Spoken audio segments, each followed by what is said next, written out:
What I want to show you is that there's a really easy way of doing this sort of outline effect in Illustrator. Now, you can do it to a live text or expanded text. Now, you have expanded text in your sample, so I'm going to do that too. I'm going to duplicate that, and I'm going to just go to Object, Expand, and okay. And you've got things that hook up here. So I'm just for the sake of showing you how this works, I'm going to bring a couple of these nodes and just sort of hook it up as if this was some sort of cursive text. Okay, there we go. So I've got this sort of situation now with expanded text, just as you have as well. Now, what you have is a white outline and then another darker outline around that. Now, the problem that you've got, the way you've set it up, you can't control the width of any of those lines, and it becomes a real mess and everything. So let's start off on the right foot. By taking all those letters and grouping them. Go to Object, Group, or go Command G on your keyboard, and now you have a group. Now I'm going to open up the Appearance panel. You can see here that we have this group. Now it's in this area here that we want to, actually I'm going to bring this up, it's in this Appearance panel now that we're going to add a stroke around this text. I'm just going to go to here to the Add New Stroke, and you can see and the first stroke that we have is white, so I'm going to click white here, and you can see we have a bit of an issue, don't we? We have an issue, and this is what's happening with your logo. As I increase the stroke, you can see how the stroke is coming in to the actual type itself. This is destroying the actual look of the type. So we have to do something. We have to take the stroke and bring it from the top of the stack of the group here down below where it says contents. See where it says contents? You can see the graphic, how that updates.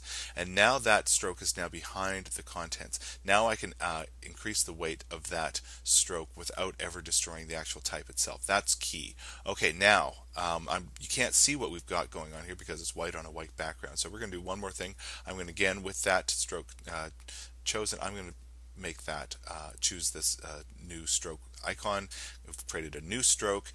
Now here's the way it's set up. We have a duplicate of that white stroke, but now we have this other stroke below that is our that we can make our black stroke. So I'm just going to click on that icon there, and I'm going to make that black. Now you can see we got a very exactly the same weight on our stroke, so I'm just going to click that and increase that. Okay, see, now we have a situation that is much more flexible.